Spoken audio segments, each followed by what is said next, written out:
జ్ఞాపకం చేసుకుని నేటి వరకు నడిపిస్తూ వచ్చిన మీ ప్రేమను బట్టి, మీ సంకల్పాన్ని బట్టి స్తుతిస్తున్నాం. ఈరోజు ఉదయకాలము నుండి ప్రారంభ ప్రార్థనలో సహాయం చేశారు, కీర్తనల పాడుట్లో సహాయం చేశారు, కృతజ్ఞతాస్తుతి ఆరాధనలో సహాయం చేశారు, వల్లారాధనలో సహాయం చేశారు. మీకు స్తోత్రములు తండ్రి. తిరిగి నా ప్రభువా, ఇది ఈ సమయంలో నీ ప్రజలు నీ సేవ కొరకు విత్తబడిన ఈవులు జ్ఞాపకం చేసుకొని సహాయము చేయండి, రెట్టింపు ఫలాలు వారికి దయచేయండి. ఇప్పుడు నీ వాక్యము కొరకు నిరీక్షణతో వేచి ఉన్న వారిని బట్టి ప్రార్థిస్తున్నాం. ఎవరైతే ఆశ కలిగి ఉన్నారో, ఎవరైతే తృష్ణ కలిగి ఉన్నారో వారితో మీరు మాట్లాడండి, సహాయము చేయండి ప్రభువా. సజీవమైన మీ మాటలు మాకు దొరకగా వాటిని యెహెజ్కేలు వలె, నీ నాయన యోహాను వలె భుజించడానికి మీరు మాకు సహాయం చేయండి.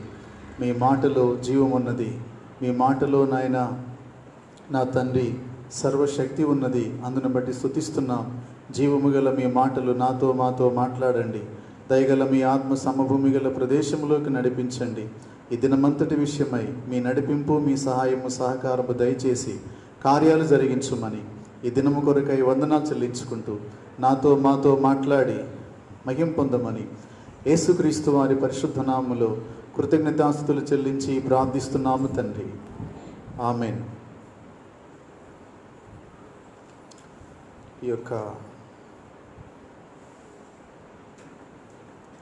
మధ్యాహ్నకాల సమయంలో ఈ దినము ఆరాధనకు వచ్చిన మీ అందరికీ వందనాలు. యేసుక్రీస్తు నామంలో దేవుని యొక్క వాక్యము వినాలని వేచి ఉన్న మిమ్మల్ని అందరిని బట్టి దేవుని స్తుతిస్తున్నాం. ఈరోజు ఒక చిన్న లేఖన భాగాన్ని జ్ఞాపకం చేసుకుందాం. సండే స్కూల్లో మనము కంఠత వాక్యాల్లో ఉపయోగించుకునే మాట మత్తయి సువార్త 11వ అధ్యాయము 28, 29, 30 వచనాలు. ప్రయాసపడి భారము మోసుకొనుచున్న సమస్త జనులారా, నా యొద్దకు రండి, నేను మీకు విశ్రాంతి కలుగజేయుదును. నేను సాత్వికుడను, దీన మనస్సు గలవాడను గనుక మీ మీద నా కాడి ఎత్తుకొని నా యొద్ద నేర్చుకునుడి, అప్పుడు మీ ప్రాణములకు విశ్రాంతి దొరుకును. ఏలయనగా నా కాడి సులువుగాను నా భారము తేలికగాను ఉన్నవి. నా ప్రియ స్నేహితులారా, ఈ వాక్యము మనకి క్రైస్తవులు అనబడినటువంటి వారికి బాల్యము నుండి కూడా తెలిసినటువంటి వాక్యం. ఇది మరి మర్మమైనటువంటి వాక్యము కూడా కాదు, తెలిసినటువంటి వాక్యము. పదే పదే మనము చదువుకొని ధ్యానించినటువంటి వాక్యం. అయితే బైబిల్ గ్రంథంలో చాలా చోట్ల మనకి ముందు ఒక మాట చెప్పి ఇలా చెయ్యండి అని చెప్పి దాని తర్వాత అప్పుడు మీకు జరుగుతుంది అనే మాటలు మనకు కనిపిస్తాయి, తరచుగా మనకు కనిపిస్తాయి అన్నమాట. అప్పుడు అనే మాట, అప్పుడు అనే మాట మనకి అగపడిన ప్రతి చోట మనకు చెయ్యమని చెప్పిన పని ఏదో ఒకటి ఉంటుంది. మనకు చెయ్యమని చెప్పిన పని ఏదో ఒకటి ఉంటుంది. అందువలన మనము జాగ్రత్తగా అర్థం చేసుకోవాలి. అప్పుడు అనే మాట ఇక్కడ 3 వచనాలు మనం చదువుకున్నాం. ఈ యొక్క 3 వచనాల్లో అప్పుడు అనేటువంటి పదం ఒక్కసారి వాడబడింది. అప్పుడు అనేటువంటి దానికి తర్వాత చదవండి మీరు. అప్పుడు మీ ప్రాణములకు విశ్రాంతి కలుగును అని వ్రాయబడి ఉంది. ఇది ప్రపంచ ప్రఖ్యాతిగాంచిన సువార్థికులు కూడా ఈ పదాన్ని వాడేవారు. ఎలా వాడేవారు అని చెప్పానంటే, ఏ దేశానికి సువార్తకి వెళ్ళినా కూడా ప్రయాసపడి భారం మోయిచున్న సమస్త జనులారా, నా యొద్దకు రండి, నేను మీకు విశ్రాంతిని కలిగిస్తాను అని చెప్పాడు. నా ప్రియ స్నేహితులారా, మరి ఆయన యొద్దకు ప్రజలను పిలవడానికి ఈ పదాన్ని వాడేవాళ్ళు అన్నమాట. ప్రయాసపడి భారము మోస్తున్న వారులారా. అంటే ఇప్పుడు ఇక్కడ ఉన్నటువంటి వాళ్ళు, ఈ మందిరంలో కూర్చున్నటువంటి వాళ్ళు, దూరం నుండి తర్వాత అయినా కూడా లైవ్లో ఈ యొక్క వాక్యము చూసేటువంటి వారు ఎవరైనా అర్థం చేసుకోవాల్సినటువంటి విషయం ఏంటంటే, మనం ప్రభు దగ్గరికి వచ్చి కొన్ని సంవత్సరాలు జరుగుతుంది. కొంతమంది వచ్చి, కొంతమంది 20 ఏళ్ళు, 30 ఏళ్ళు, 40 ఏళ్ళు, 10 ఏళ్ళు, 5 ఏళ్ళు, ఇప్పుడు కొత్తగా వస్తున్నటువంటి వారు చాలామంది ఉన్నారు. ఒక చిన్న ప్రశ్న అడుగుతాను. నేనేం చెప్పానంటే, మీ జీవితంలో మీ ప్రాణములకు విశ్రాంతి కలిగిందా? మీ జీవిత కాలంలో మీ ప్రాణములకు విశ్రాంతి కలిగిందా? విశ్రాంతి అని చెప్పానంటే అన్నీ కూడా మంచం మీద పెట్టి నీకు ఇవ్వటం కాదు. విశ్రాంతి అని చెప్పానంటే ఏ పని చేసినా కూడా మనసుకు హాయి, తృప్తి, సంతోషం కలిగి ఉంటాం అన్నమాట. దీన్ని విశ్రాంతి అంటారు. కాబట్టి నా ప్రియ స్నేహితులారా, ఇది మీరు అర్థం చేసుకోండి. ఇక్కడ ఉన్నటువంటి మన అందరి జీవితంలో కూడా ఈ రోజు వరకు కూడా వారానికి ఒకసారో, పరువులకు ఒకసారో ఈ భారం నేను మోయలేకపోతున్నాను, నాకు చావన్నా రాలేదు, మంచి మంచోడికి వస్తుంది అనుకునే సందర్భాలు మీ జీవితంలో ఉన్నాయా లేవా? ఉన్నాయని చెప్పానంటే నాకైతే ఉన్నాయి. నాకున్నాయి కాబట్టి ఇక మీరు అనుకోవచ్చు అట్టయితే మాకు కూడా అని చెప్తున్నాను. ఏమా, మీరెవరు చేయట్లేదు కాబట్టి మీరందరూ కూడా చాలా సంతోషంగా, సుఖంగా, హాయిగా మీ కుటుంబాల్లో ఉన్నందుకు దేవునికి స్తోత్రం కలుగునుగాక. మరి దానికి చెప్పకపోతుంది, దీనికి చెప్పకపోతుంది ఏంటి? ఇప్పుడు ఎట్లా?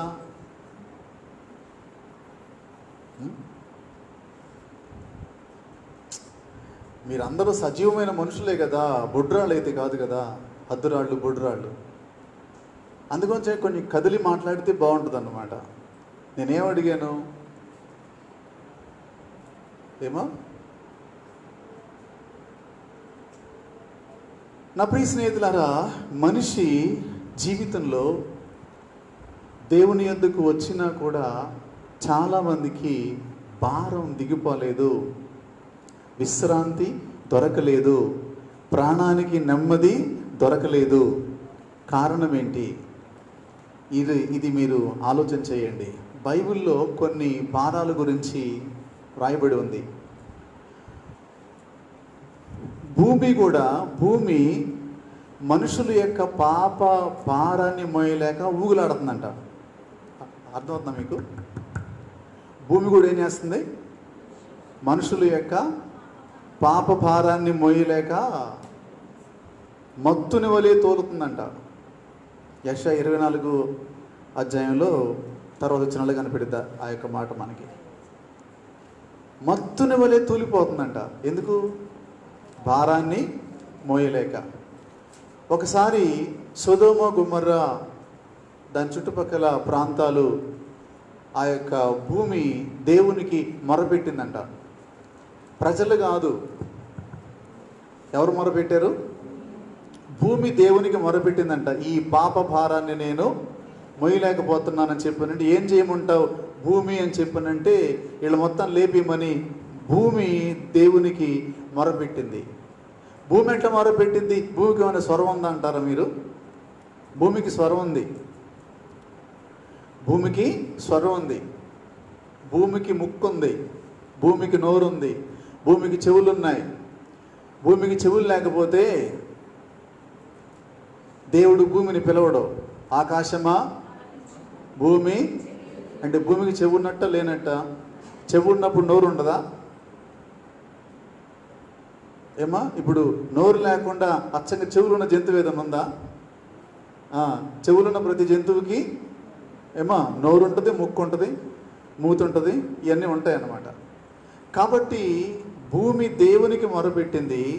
దేవుడు భూమి యొక్క మొరను ఆలకించి సొదొమ, గొమొర్రా పట్టణాలను అగ్ని వేసి చెత్తను కాల్చినట్టు కాల్చిపడేశాడు. ఎందుకంటే ఏమి ఎక్కువైందంటే అక్కడ భారము భూమే మొయ్యలేనంది. భూమి మొయ్యలేనంది. ఇప్పుడు చూడండి, నేను కొన్ని విషయాలు చెప్తాను. బైబిల్లో కొన్ని భారాల గురించి వ్రాయబడి ఉంది.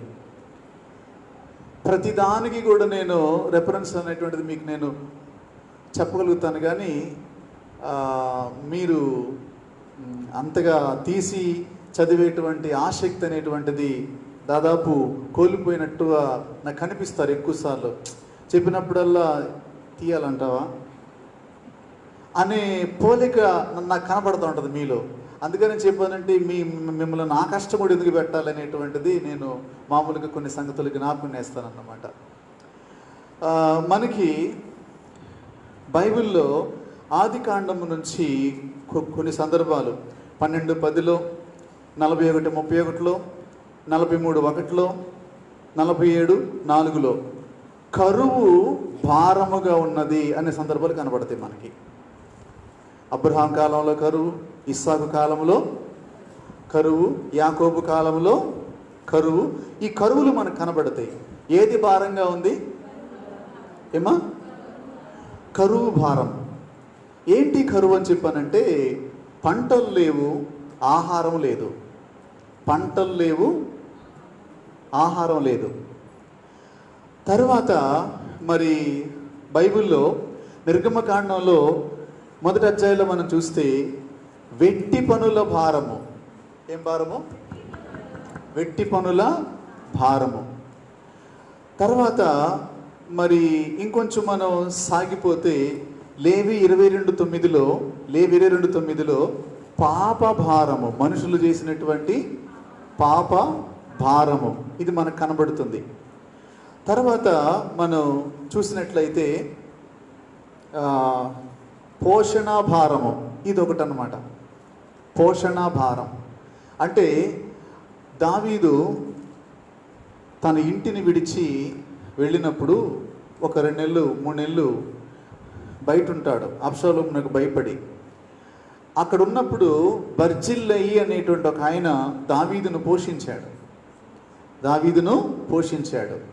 దావీదు తిరిగి వచ్చేటప్పుడు బర్జిల్లయిని తనతో రమ్మంటాడు. అయ్యా నువ్వు కూడా వచ్చి నాతో ఉండు, నా బల్ల దగ్గర భోంచేయి అంటాడు. అంటే బర్జిల్లయి అంటాడు, అయ్యా మరి నేనెందుకులే, నాతో పాటు నా కుటుంబము నీకు పోషణ భారం అవుతుంది అన్నాడు. పోషణ భారం అవుతుంది అని చెప్పాడు. తర్వాత చాలామందికి సొంత భారం ఉంటుంది అన్నమాట.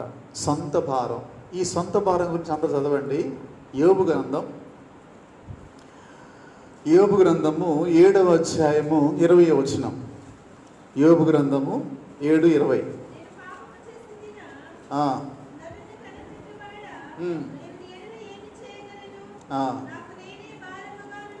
నాకు నేనే భారముగా ఉన్నాను. చాలు. దీన్ని ఏ భారం అని చెప్పాను నేను? సొంత భారం అని చెప్పానంటే కొంతమంది వాళ్ళే బరువు అన్నమాట. అది మాంసము బరువు కావచ్చు, లేకపోతే రోగ భారం కావచ్చు, ఏదో ఒకటి. చాలామంది నాకు నేనే భారంగా ఉన్నాను, ఈ భారాన్ని నేను మొయ్యలేకపోతున్నాను అనేటువంటి సమస్య చాలామందికి ఉంటుంది. ఇలాగా ఇక మనం చెప్పుకుంటూ పోతే ఇక్కడున్నటువంటి వ్యక్తుల్లో నాకు ఏ భారం లేదన్న వాళ్ళు ఎవరిని ఉంటే చేయొచ్చు. ఏ భారం నాకు లేదు, తిని దున్నపోతాలా తిరగటమే అన్నటువంటి వాళ్ళు ఉంటే చేయొద్దండి. ఏమో చదువుకునే పిల్లలు కూడా ఎత్తట్లా. ఎందుకని చెప్పానంటే ఈ రోజుల్లో చదువు అనేటువంటిది వాళ్ళకి చాలా భారం అయిపోయింది. 2 పిల్లలు ఒక దగ్గర కూర్చొని మాట్లాడుకుంటున్నారు.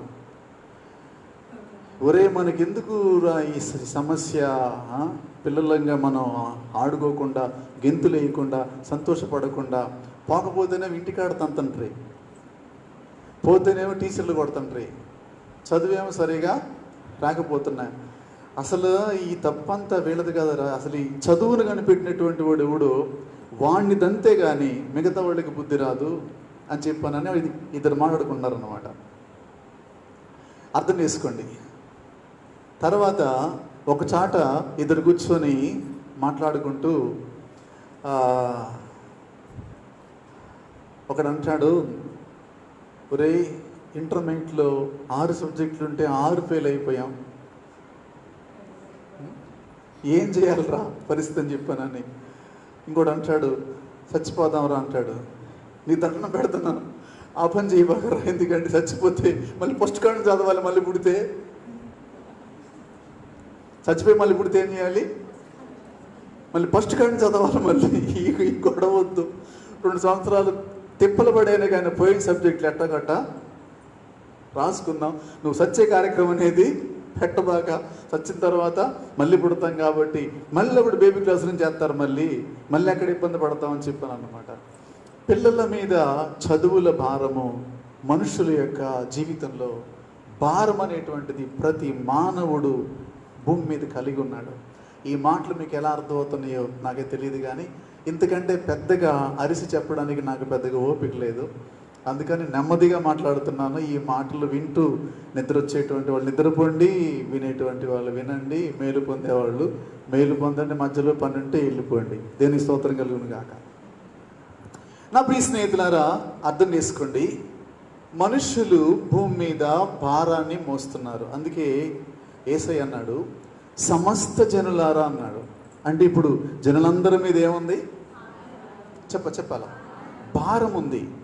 అది అప్పుల భారం కావచ్చు, రోగభారం కావచ్చు, కుటుంబాన్ని పోషించేటువంటి భారం కావచ్చు, పిల్లలకు ఒక్కరే శ్రమపడి సంపాదించుకొని అన్నం పెట్టుకొని మంచి బట్టలు కుట్టించలేకపోయేటువంటి భారం కావచ్చు, కుటుంబంలో 2-3 పని చేయకుండా ఒక్కరి రెక్కల కష్టం మీదనే ఆ కుటుంబం బ్రతుకుతుందే, ఆ కుటుంబ భారం మోయలేని పరిస్థితి. నా ప్రియ స్నేహితులారా, ప్రతి మనిషి కూడా ఏదో ఒక భారాన్ని మోస్తూ ఉన్నాడు. ఆ యొక్క భారముతో విసిగిపోయి నలిగిపోతూ ఉన్నాడు. అందుకే మోషేతో దేవుడు మాట్లాడినప్పుడు, మోషే, ఐగుప్తులో నా ప్రజల బాధ నేను చూసి ఉన్నాను, తమ విరోధులు వారిని వెట్టి పనులను బట్టి వారు పెట్టిన మొర నేను విన్నాను, వారి భారం నేను చూశాను, నీవు రా, నిన్ను పంపిస్తాను అని చెప్పి మోషేని పంపించి ఇశ్రాయేలీల యొక్క బానిసపు సంఖ్యలో నుంచి తీసుకొని వచ్చాడు. తర్వాత అది ఒక ఇశ్రాయేలు జాతి ఐగుప్తులో బానిసలు ఉన్నప్పుడు జరిగినటువంటి సంఘటన. తర్వాత ప్రపంచంలో ఉన్నటువంటి మనుషులందరూ కూడా పాపమును బట్టి పాపానికి దాసులై భారము మోస్తున్నారు. ఈ యొక్క భారమును మోయడానికి మనుషులలో ఎవడును కూడా సరిపోయిన వాడు కాడు. మోషే భూమి మీద ఉన్న వారిలో మిక్కిలి సాత్వికుడా కాదా? ఈ సాక్ష్యం ఎవరిచ్చారు? దేవుడే ఇచ్చాడు. మోషే మీద దేవుడు ఒక భారం పెట్టాడు. మోషే మీద దేవుడు ఒక భారం పెట్టాడు. ఏంటా భారం అని చెప్పానంటే, మరి ప్రజలను నడిపించే భారం, ప్రజలను నడిపించే భారం. అన్నిటికంటే కష్టమైన పని ఏంటిది? ఏమా? బరిగుడ్లను కాయటం బాగానే ఉంటుంది, ఎందుకంటే ఇంటికి వచ్చిన తర్వాత దాన్ని కట్టేసి అయినా కొట్టి పగ తీర్చుకోవచ్చు. గొర్రెలను కాయటం బాగానే ఉంటుంది, మేకలను కాయటం అంటే అవి కర్రతోటి కొట్టొచ్చు, తిరిగి ఇక ఏమి చెయ్యమన్నమాట. ఇప్పుడు మరి ఎవరిని కాయటం కష్టం చెప్పండి, మీ నోటితో మీరే చెప్పండి. ఏమా? గొర్రెల మందల వలె ఉన్నటువంటి మనుషుల మందలను కాయటమే కష్టం. ఎందుకని చెప్పానంటే, మరి ప్రజలతోటి కోప్పడినా కష్టమే, కోప్పడపోయినా కష్టమే. అందుకోసం దేవుడు ఒకరోజు మరి మోషేను చూస్తూ ఉన్నాడు.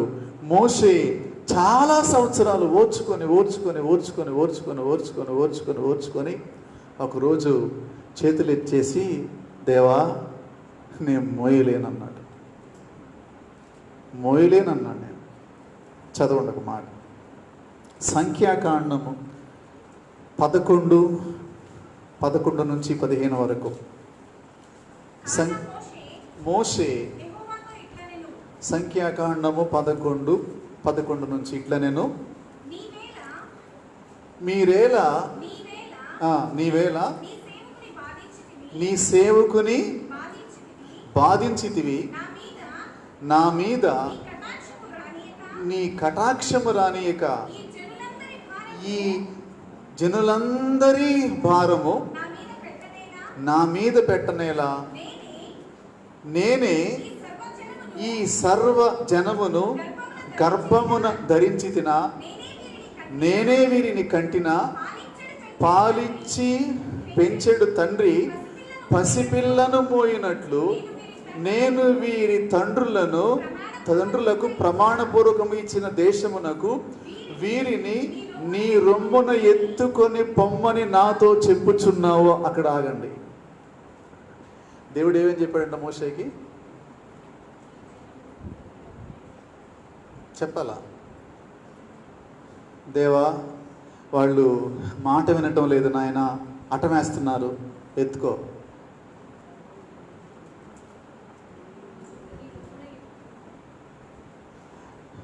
దేవునితో మోషే అన్నాడేమని? వాళ్ళు చెప్పిన మాట వింటలేదు నాయన, అటమేస్తున్నారు అని చెప్పానంటే ఎత్తుకో. అటమేసి నడవకపోతే ఇప్పుడు పిల్లల్ని మీరు తీసుకెళ్తారు, వాడు ఏడుతా నేను రానని చెప్పని కింద పడతాడు, మీరేం చేస్తారు? అడుగులేసి వెళ్ళిపోతారా? చెప్పండి, గట్టి చెప్పండి. టైం చాలా తక్కువగా ఉంది, నాకు వేస్ట్, నాకు పెద్దగా ఓపిక లేదు ఈరోజు, అందుకు ఇస్తారని చెప్పానంటే వాడిని ఎత్తుకుంటారు. ఎత్తుకున్న తర్వాత వాడు ముఖం మీద కొడతా ఉంటాడట, సంఖలో ఉండి. సంఖలో నేను ఎత్తాడు, ఏం చేస్తారు? మోసే పరిస్థితి అది. దేవా, వీళ్ళందరినీ నేను గర్భం ధరించానా, నేను కన్నానా? పాలిచ్చి పెంచెడి తండ్రి పసిపిల్లలను మోయినట్లు నేను వీరి తండ్రులకు ప్రమాణముగా ఇచ్చిన దేశమునకు వీరిని నీ రొమ్మున ఎత్తుకొని పొమ్మని నాతో చెప్తున్నావు. ఎట్ట మోసేదేళ్ళని కాళ్ళతో తంతున్నారు, రాళ్ళు తీసుకొని ఇసురుతున్నారు, ఎట్టెత్తుకొని పోయేదేళ్ళని ముఖం మీద కొడుతున్నారు. ఎలా భరించాలి? అసలు నాకేంటి, నాకెందుకు ఈ భారం అని మోషే దేవునితో మాట్లాడుతున్నాడు. తర్వాత ఈ సమస్త ప్రజలకు ఇచ్చుటకు మాంసము నాకెక్కడిది? కేజో, పావు కేజో, అర కేజీ అయితే తెచ్చిపెట్టేవాడిని. 30 లక్షల గుంపు, 30 లక్షల గుంపు. ఈ గుంపు దీవించబడా,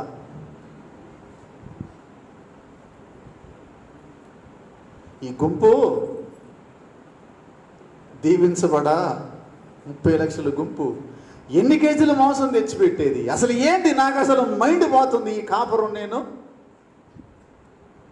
ఈ భారం నాకెందుకు? ఎవడు మోస్తాడు? ఇది మోసే గారి సమస్య. దేవుడు ఏమన్నాడంట? ఎత్తుకొని రొమ్మును ఆనించుకొని తీసుకొని పొమ్మంటున్నావు. వీళ్ళేమన్నా అట్టబాళ్ళ, వీళ్ళు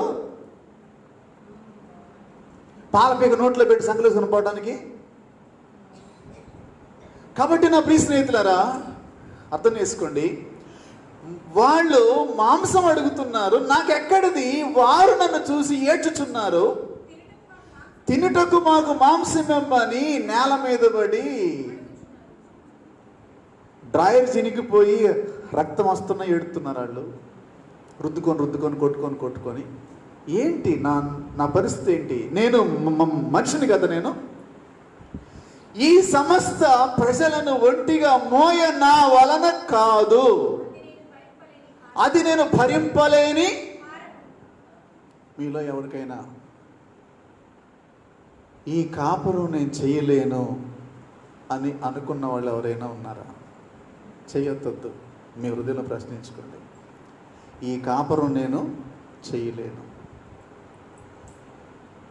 ఈ మనిషికి నేను కాపురం చేయలేను, ఈ కుటుంబాన్ని నేను పోషించలేను, ఈ మనుషులకు నేను సమాధానం చెప్పలేను, ఈ పనులు నేను చేయలేను, ఎందాక చేసేది నేను. లేచిన కాడ నుంచి బడికి పోయి కాళ్ళ మీద కాలేసి సెల్ ఫోన్ ముందే సొల్లు ఖర్చుకునేవాళ్ళు కానీ తల్లికి సహాయం చేసేవాడు కనపడపోయా. ఎందాక చేసి పెట్టేది నేను. ఏంటి పరిస్థితి?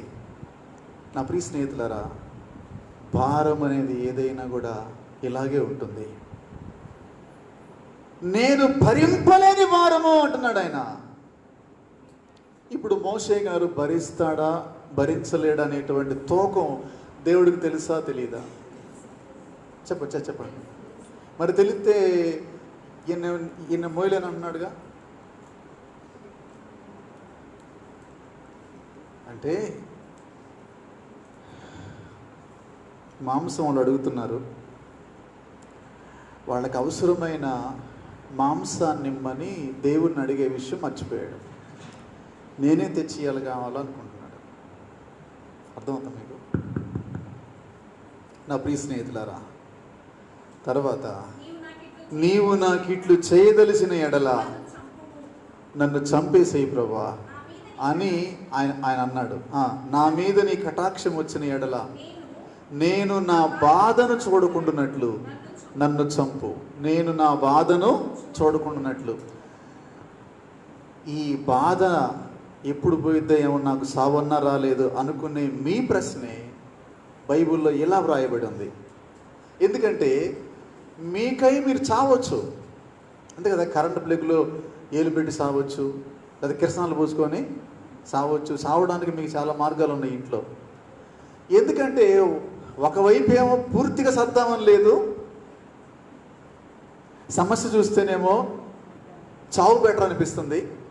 అందుకని కొద్ది గొప్ప అప్పుడప్పుడు ప్రార్థనకు వచ్చి వాక్యం వింటున్నారు కనుక ఆత్మహత్య చేసుకుంటే పరలోకం లేదు. అందుకని చావు దానంతట అదే వస్తే పేడ వదిలిపోయింది. ఎందుకంటే ఈ భారం నేను మోయలేను. నా ప్రియ స్నేహితులారా, నిజంగా చెప్తున్నాను, నాకు కూడా కొన్నిసార్లు కలిగిద్ది. ఏంటంటే, యేసు ప్రభువా నిన్ను నమ్ముకున్నాను, ఏదో ఒక మందిరానికి ఆదివారం ప్రార్థనకి వెళ్ళి ఇవ్వాల్సిన కానుకిచ్చి నా ఇంట్లో నేనుంటే నాకు సమస్యలు ఉండవు కదా. పొగిడేవాళ్ళు ఉండరు, తిట్టేవాళ్ళు ఉండరు, అనుమానించేవాళ్ళు ఉండరు, ఆడిపోసుకునేవాళ్ళు ఉండరు. నా బ్రతుకు నేను బ్రతికేవాడిని కదా. ఈ సేవా జీవితం, ఈ బ్రతుకు నాకు అవసరమా?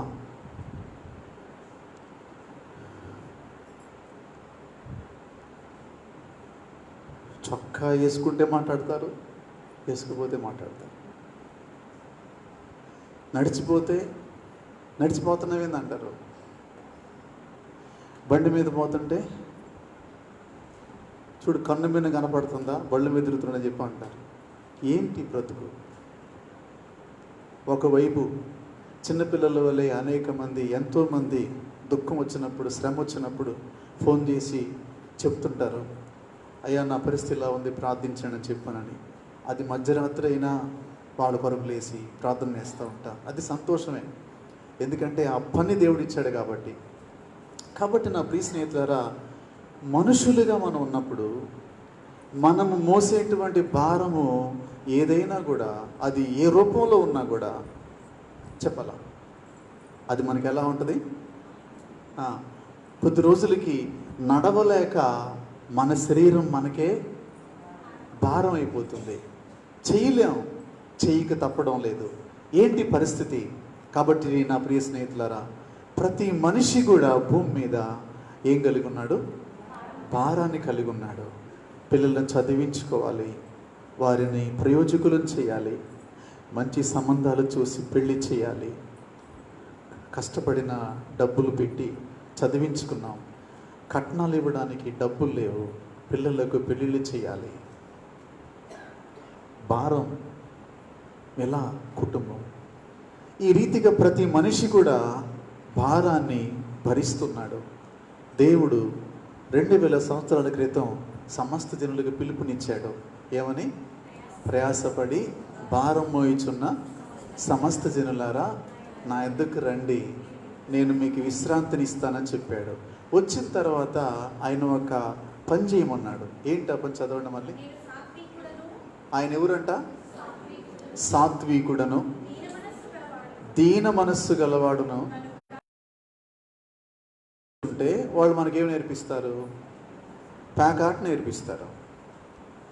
పత్తి సాట ఆడే వాళ్ళ పక్కన కూర్చుంటే నేర్పిస్తారు మనకు. వాళ్ళు పత్తి సాట ఆడడం నేర్పిస్తారు.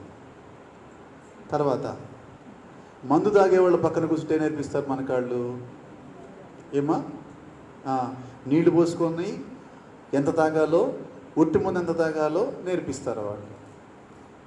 ఏమా మనం చికెన్ కొట్టే వ్యక్తి దగ్గరికి వెళ్ళి కూర్చుంటే ఏ టైపు కోళ్ళు మాంసం బాగుంటుందో అతను చెప్తాడు, ఎలా కొడితే ముక్క బాగొచ్చుద్దో చెప్తాడు అనమాట. అంటే ఏ ఫీల్డ్లో ఉన్నటువంటి వారు ఆ ఫీల్డ్ గురించి మాట్లాడతారు. అలాగే ఇప్పుడు రాజకీయ నాయకుల అభిమానులు ఉంటారు కదా, రాజకీయ నాయకుల అభిమానులు ఉంటారు కదా. మరి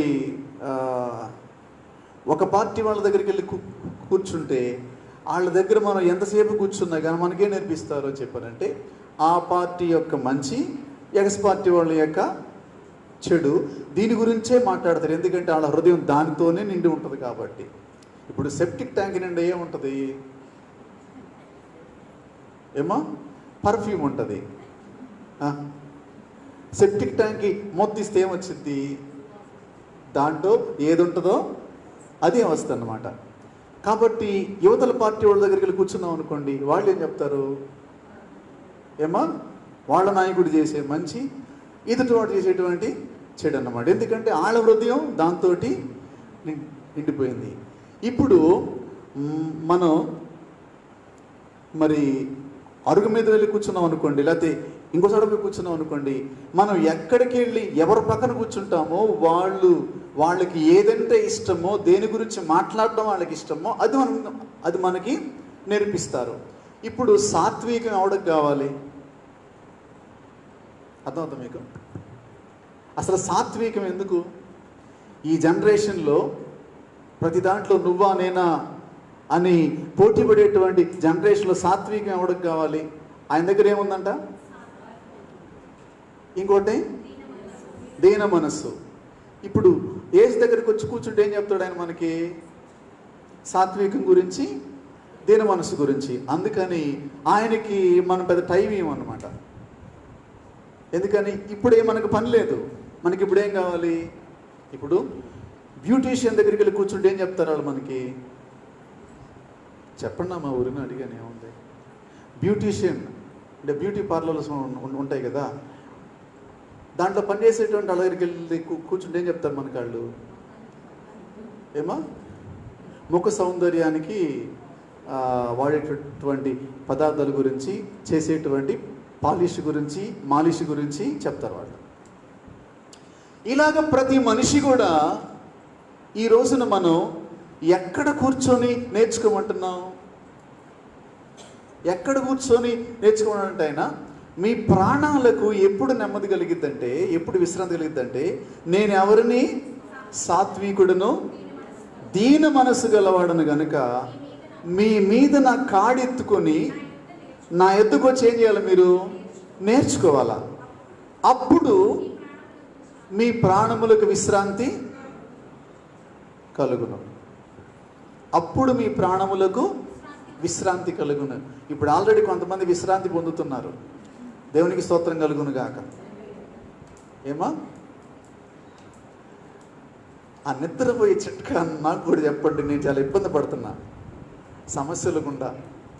కాబట్టి నా ప్రియ మిత్రులారా, ఈ సమయాన్ని మీరు జాగ్రత్తగా ఆలకించండి. ఈరోజు వాక్యం యొక్క సారాంశం ఏంటని చెప్పానంటే, ప్రతి మనిషి కూడా ఒక భారాన్ని కలిగి ఉన్నాడు. ఆ భారం విషయంలో దేవుడు ఏమన్నాడంటే, నా ఎద్దుకు వచ్చి నా కాడి ఎత్తుకొని నా దగ్గర మీరు నేర్చుకోండి.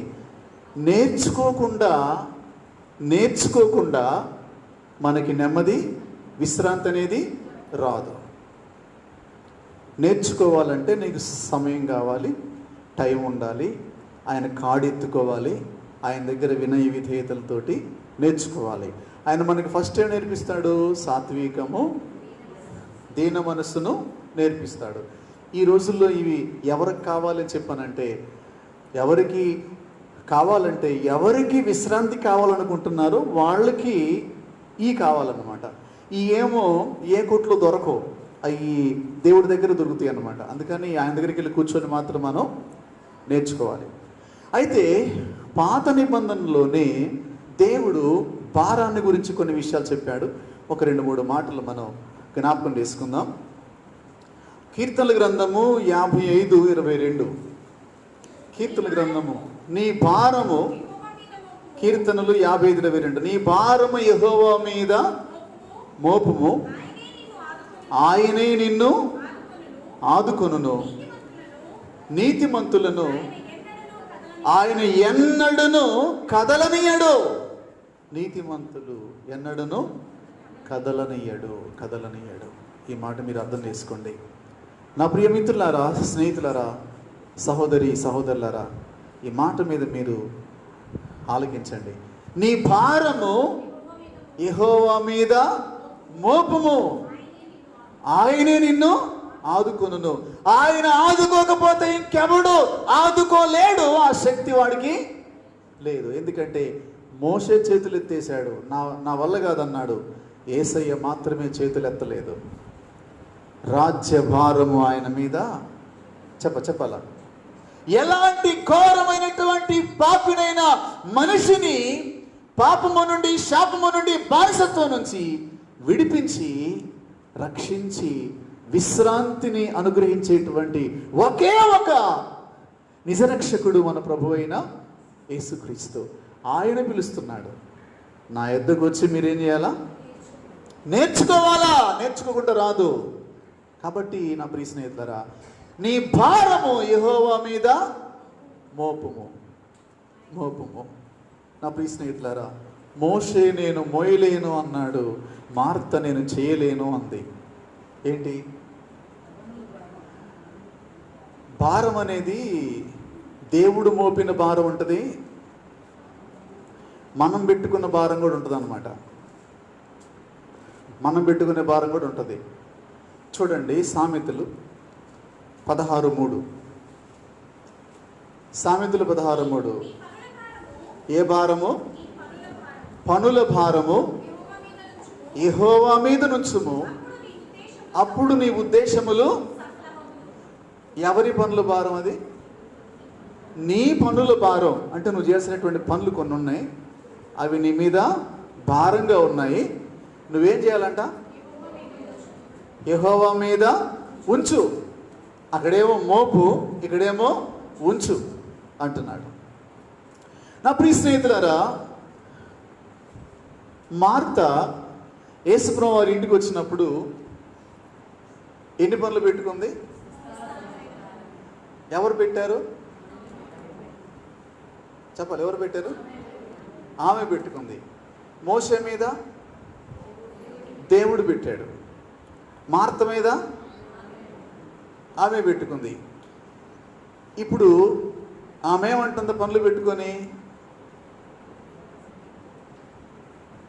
ఏమా నువ్వు అన్ని పనులు పెట్టుకోవటం ఎందుకు? ఆ చిన్నపిల్ల మీద ఎగరటం ఎందుకు? అర్థం చేసుకోండి. నా ప్రియ స్నేహితులారా, నీ యొక్క పనులు విస్తారంగా ఉన్నాయా? ఒకరోజు దైవజనుడు జాన్ వెస్లీ గారు, ఇంగ్లాండ్ దేశాన్ని సువార్త వైపు నడిపించినటువంటి వ్యక్తి, ఒకరోజు 3 గంటలకే లేచి ప్రార్థన చేస్తూ ఉన్నాడంట. ఆయన రోజు 5 గంటలకు లేచేవాడు. పనివాడు అడిగాడు, సార్ ఏంటి ఈరోజు 3 గంటలు లేచి అని చెప్పానంటే, ఈరోజు పని ఎక్కువ ఉంది అన్నాడంట. ఈరోజు ఏమెక్కువ ఉంది? ఈరోజు పని ఎక్కువ ఉంది, అందుకని ప్రార్థన ఎక్కువ చేయాలి అన్నాడంట. మన పద్ధతి ఏంది? చెప్పండిలే, పర్లేదు, ఊరికి మాట్లాడండి, తప్పే ఉంది. దేవుని మందిరంలో ఉన్నాం కదా, మనం ఎక్కడ లేం కదా. ఆయన తెలుసు, నువ్వు చెప్పినా తెలుసు, చెప్పకపోయినా తెలుసు అన్నమాట. ఆయన అయ్యగారు ఎందుకండి మీరు 2కే లేచారని చెప్పానంటే, ఈరోజు పనులు ఎక్కువగా ఉన్నాయి కనుక ఆ పనులలో దేవుడు నాకు సహాయపడాలంటే దానికోసం ప్రార్థన కూడా ఎక్కువ నేను చేయాలా అని చెప్పానమాట. వాస్తవమే. ఈరోజు మన పని ఎట్లా ఉంది? ప్రభువా, నా సంగతి నీకు తెలుసుగా. దేవుడు ఎప్పుడేం తెలియదు అన్నాడా? లేదు నాన్న, నాకు తెలియదు, చెప్పమ్మా అన్నాడు ఎప్పుడన్నా? తెలుసు. ఆయనకి తెలిసి మౌనంగా ఉంటాడు. మళ్ళీ నువ్వేమంటున్నావు? నీ సంగతి మొత్తం కూడా తెలిసి ఆల్రెడీ ఆయన బాధపడుతున్నాడు. మళ్ళీ ఇప్పుడు నువ్వేమంటున్నావు వచ్చి? అంటే పుండు మీద కారం వేసినట్టేగా. నీ సంగతి తెలిసి బాధపడుతున్నాడు నీ ప్రవర్తన బట్టి. మళ్ళీ నువ్వేమంటున్నావు ఇప్పుడు? నా సంగతి నీకు తెలుసు కదా ప్రభువా, మరి ఆడా అవన్నీ అని చెప్పాను అన్నమాట. వాస్తవమే నా ప్రియ స్నేహితులారా. నీ పనుల భారము యెహోవా మీద నుంచంటే అర్థం ఏంటంటే, పనులన్నిటి విషయంలో దేవుని సహాయము కొరకు ఆయన సన్నిధిలోకి వెళ్ళి ప్రార్థన చేయి. ప్రభువా, ఈ పనుల్లో నీ సహాయం కావాలి, నీ యొక్క తోడు కావాలి, నీవు లేకుండా నేను చెయ్యలేను అని చెప్పి నీ పనుల భారం అంతా ఏం చేయాలా? యెహోవా మీద ఉంచు. అక్కడ నీ భారము యెహోవా మీద మోపుము. నారు పోసినవాడు నీరు పోస్తాడు. నీ ప్రమేయం లేకుండా నువ్వు పుట్టావు, వాళ్ళ ప్రమేయం లేకుండా వాళ్ళు పుట్టారు. ప్రతి మనిషి పుట్టడానికి కారణము దేవుడే. వారి విషయంలో దేవుడు ఒక ప్రణాళికను కలిగి ఉన్నాడు. నీవు నీ కుటుంబాన్ని దేవుని చేతులకి అప్పగించు. ప్రభువా, వీరు నీవారై ఉన్నారు, వీరి విషయంలో నేను చేయగలిగింది నేను చేస్తాను, నాకు సహాయం చేయి అని చెప్పి మన యొక్క పనుల భారమును, మన కుటుంబ భారమును, జీవిత భారమును దేవుని మీద మనం మోపినప్పుడు ఆయనే నిన్ను ఆదుకొనును. ఆయన ఆదుకోకపోతే ఇంకెవరు? చెప్పాలా? ఆదుకోరు. ఎందుకంటే ఆదుకునే స్థాయి ఏ మనిషికి లేదు. అందుచేత నా ప్రియ దేవుని సంగమా, మరి దేవుని మీద ఆనుకున్నటువంటి వారు, దేవుని మీద ఆధారపడినటువంటి వారు సంతోషంగా ఈ మాట చెప్తున్నారు. కీర్తనల గ్రంథంలో 68వ కీర్తన 68, 19, 20 వచనాలు. ప్రభువు స్తుతి నందునుగాక, అనుదినము ఆయన మా భారము భరించుచున్నాడు. దేవుడే మాకు రక్షణకర్త అయి ఉన్నాడు. దేవుడు మా పక్షమున పూర్ణ రక్షణ కలుగుచేయి దేవుడై ఉన్నాడు. దేవుని స్తోత్రం కలుగునుగాక. హల్లెలూయా. దేవుని మీద ఆధారపడిన వాళ్ళు, ఆనుకున్న వాళ్ళు ఏమంటున్నారు? ప్రభువు. ఇప్పుడు రివర్స్లో ఆనుకోనోళ్ళు, ఆధారపడిన వాళ్ళు ఏమంటారు? ఆ దేవుడికి మేము కనపడతామంటలే, దేవుడు మమ్మలను మర్చిపోయాడులే, ఆయనకి ఎన్ని పనులు అని దేవుడి మీద మనం ఏం చేస్తున్నాం? నేరారోపణ చేస్తున్నాం. ఈ ఊర్లో ఎంతమంది ఉంటే ఈ కష్టాలు నాకే పెట్టాలా, నాకే ఇవన్నీ కూడా రావాలా, నాకే ఇన్ని సమస్యలు రావాలా, నాకే ఇన్ని బాధలు రావాలా అని చెప్పనని అనుకుంటున్నారు వీళ్ళు. ఆయన మీద మోపినోళ్ళేమో ప్రభువు స్తుతి నందునుగాక, అనుదినము ఆయన మా భారము, ఆయన ఒక్కడే మన భారమును మోయటానికి అర్హుడు. ఆయన ఒక్కడే మన భారమును తీసివేయడానికి శక్తిమంతుడు. కాబట్టి నా ప్రియ స్నేహితులారా, ఈ రోజున నేను కుటుంబాల విషయంలో, వ్యక్తిగత మీ ఆత్మ సంబంధమైన విషయాల్లో పైకి నవ్వుతూ ఉన్న నలిగిపోయిన హృదయాలు కలిగినటువంటి వారికి ఈరోజు పిలుపునిస్తున్నాడు దేవుడు. నేను సాత్వికుడను, దీన మనస్సు గలవాడను గనుక నా ఎద్దకు వచ్చి మీరు నేర్చుకోండి, మీ ప్రాణములకు విశ్రాంతి కలుగుతుంది. కొద్దిసేపు ప్రార్థన చేసుకుందాం. అందరి తల్లో వంచి కళ్ళు మూసుకోండి. నా ప్రియ దేవుని బిడ్డ, ఈ మధ్యాహ్న కాల సమయంలో ఒక 2 నిమిషాలు మీ పాటికి మీరే దేవుని సన్నిధిలో, దేవుడు మన మధ్యలో ఉన్నాడు, మన బాహ్య నేత్రాలకు ఆయన కనపడకపోయినా ఆయన వాగ్దానమును బట్టి ఆత్మరూపిగా మన మధ్యలో ఉన్నాడు. ఎక్కడ 2-3 ఉంటే వారి మధ్యలో ఉంటానని చెప్పిన దేవుడు 2-3 కంటే ఎక్కువ మంది ఉన్నాం గనక మన మధ్యలో ఉన్నాడు. మీ జీవితంలో భారము ఏదైనా, మీ ప్రాణములు విసుగు చెందుతున్న సమస్య ఏదైనా మీ జీవితంలో మీరు కలిగి ఉంటే, రోగ భారమైన, శరీర భారమైన, పాప భారం, అన్నిటికంటే కూడా ప్రమాదకరమైంది పాప భారము మీ జీవితాల్లో ఉన్నట్లయితే యేసయ్య పాదాల దగ్గర పెట్టండి. మీ భారం ఇక్కడ దింపండి. నమ్మకమైన దేవుని చేతులకు అప్పగించి మీరు సంతోషంగా వెళ్ళండి. హన్నా తన భారాన్ని దేవుని మందిరంలో దింపేసింది.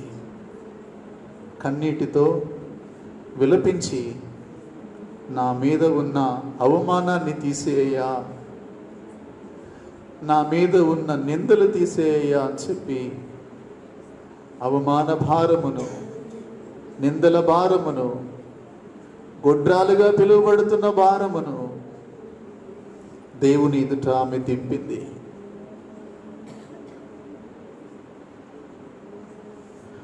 నేను ఒక చిన్న వచనాన్ని పాడుతున్నప్పుడు మీరు పాడొద్దు, కానీ మీరు ప్రార్థన చేయండి. పరిశుద్ధాత్ముడు మీ హృదయాలతో మాట్లాడాడని నేను అనుకుంటున్నాను. నేను ఎక్కువగా మిమ్మలను బలవంతం చేయాలని అనుకోవడం లేదు. అది దేవుని చిత్తం కూడా కాదు. ఒక చిన్న చరణాన్ని పాడుతున్నప్పుడు ప్రార్థన చేయండి. నా హృదయ భారం తీర్చు యేసయ్యా, నీవడిలో నన్ను ఓదార్చుమయ్యా. నా హృదయ భారం తీర్చు యేసయ్యా, నీవడిలో నన్ను ఓదార్చుమయ్యా. అపనిందలతో అలసితిని, ఆదరణ కోరి నిలచితిని. అపనిందలతో అలసితిని, ఆదరణ కోరి నిలచితిని. నా హృదయ భారం తీర్చు యేసయ్యా, నీవడిలో నన్ను ఓదార్చుమయ్యా. శక్తికి మించిన శోధన రాదని, శోధనలో నా మార్గము నీవని. శక్తికి మించిన శోధన రాదని, శోధనలో నా మార్గము నీవని.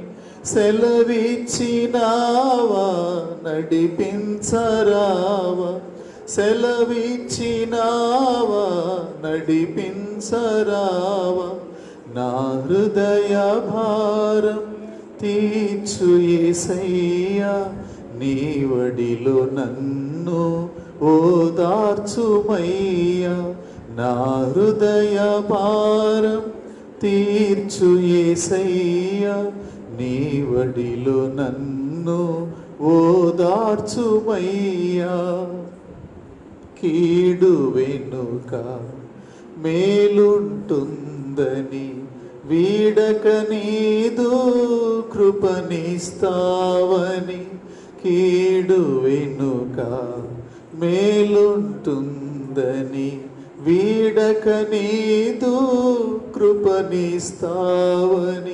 నే వేచియుంటిని వేవేగరావా, నే వేచియుంటిని వేవేగరావా. నా హృదయ భారం తీర్చు యేసయ్యా, నీ వడిలో నన్ను ఓదార్చుమయ్యా. అపనిందలతో అలసితిని, ఆదరణ కోరి నిలచితిని. నా హృదయ భారం తీర్చు యేసయ్యా, నీ వడిలో నన్ను ఓదార్చుమయ్యా. నా ప్రియ దేవుని బిడ్డ, సజీవుడైన దేవుడు నీ భారాన్ని ఎత్తుకొని మోయగలిగిన దేవుడు నీ ముందు నిలబడి ఉన్నాడు. యెహోవా మీకు దొరుకు కాలమున మీరు వెతకండి, సమీపములో ఉండగా వేడుకోండి. మనుషులకు చెప్పి ప్రయోజనం లేదు. నా ప్రియ దేవుని బిడ్డ, నీ భారము యెహోవా మీద మోపు, నీ పనుల భారము యెహోవా మీద ఉంచు. నీవు ఆయనను నమ్ముకో, దేవుడు నీకు సహాయం చేస్తాడు. నీ జీవితంలో కూడా ప్రభువు స్తుతినందును గాక, అనుదినము ఆయన నా భారమును భరించుచున్నాడని చెప్పగలుగుతావు. నీ భారాన్ని ఒకరోజే కాదు, అనుదినము ఆయన మోస్తాడు. అయితే ఆయన కాడి ఎత్తుకొని ఆయన దగ్గర నీవు నేర్చుకోవడానికి వచ్చినప్పుడు దేవుడు నీకు సహాయం చేస్తాడు. నా ప్రియ దేవుని బిడ్డ, మిమ్మల్ని ఇంకెక్కువగా బలవంత పెట్టాలని నేను అనుకోవట్లేదు, కానీ ప్రార్థన చేస్తాను. మీ పాటికి మీరే ప్రార్థన చేసుకోండి. ప్రేమ కలిగిన తండ్రి, పరిశుద్ధుడు అయిన దేవ, మీ పరిశుద్ధ నామమును బట్టి మీకు మా హృదయపూర్వకమైన వందనాలు, కృతజ్ఞతలు, స్తుతులు, స్తోత్రాలు చెల్లిస్తున్నాం. మీరెంతైనా కూడా నమ్మదగిన దేవుడు, నమ్ముకొనదగిన సహాయకుడు ఉన్నందుకై కనపరుస్తూ ఉన్నాము. ఈరోజు నాతో మాతో మీరు మాట్లాడిన ప్రతి మాటను బట్టి మీకు స్తోత్రాలు చెల్లిస్తున్నాను తండ్రి. ఇదిగో నాయనా, నీ పాద సన్నిధికి వచ్చిన బిడ్డలకు మీరు ఇచ్చినటువంటి మాటలు పంచిపెట్టాను. ఆ మాటలు జీవమై ఉన్నందుకు స్తోత్రములు, ఆ జీవము ఆత్మై ఉన్నందుకు స్తోత్రములు. దేవా, ఆత్మయు జీవమునై ఉన్న మీ మాటలు వారికి తెలియజేశాను ప్రభువా. వారి హృదయాలలో ఆ వాక్యము కార్యము జరిగిస్తుందని నేను పరిపూర్ణముగా నమ్ముతున్నాను. పరిశుద్ధాత్ముడా, ఈ కార్యం మీరు చేస్తారు. ఎంతమంది ఈ రోజున భారం అనేటువంటిది వారి మీద మోపబడిన భారము, వారు ఎత్తుకున్న భారము, రూపము ఏదైనా ఉండొచ్చు, భారము మోయలేక శ్రమ పడుతున్నవారు, తడబడుతున్నటువంటి వారు, నిట్టూర్పులు విడుస్తున్న వారు ఉన్నారు. వారి కన్నీరు తొడవండి ప్రభువా, వారి మనస్సులు వెలిగించండి ప్రభువా, వారి భారాలు తీసివేయండి తండ్రి. పరిశుద్ధాత్ముడా, సహాయం చేయండి. వారి మీద ఉన్న భారాలు మీరు తొలగించండి, విశ్రాంతినివ్వండి. నీ యొద్ద కూర్చొని సాత్వికమును దీన మనస్సును వారు ధ్యానించడానికి సహాయం చేయండి. భూమి మీద ఒకే ఒక జీవితం మీరు మాకు ఇచ్చారు దేవా. ఈ జీవిత కాలంలో మీరు లేని బ్రతుకు శూన్యమని ఎరుగుదుము. ప్రతి మనిషి కొంతకాలము సంతోషిస్తాడు, కొంతకాలము దుఃఖిస్తాడు. మనిషి జీవితంలో భారం లేనప్పుడు సంతోషంగా ఉంటాడు, భారం ఉన్నప్పుడు కృంగిపోతాడు. మనిషి యొక్క బలహీనతలన్నీ సిలువలో మోసిన యేసయ్య, మీకు స్తోత్రాలు చెల్లిస్తున్నాం. అనేక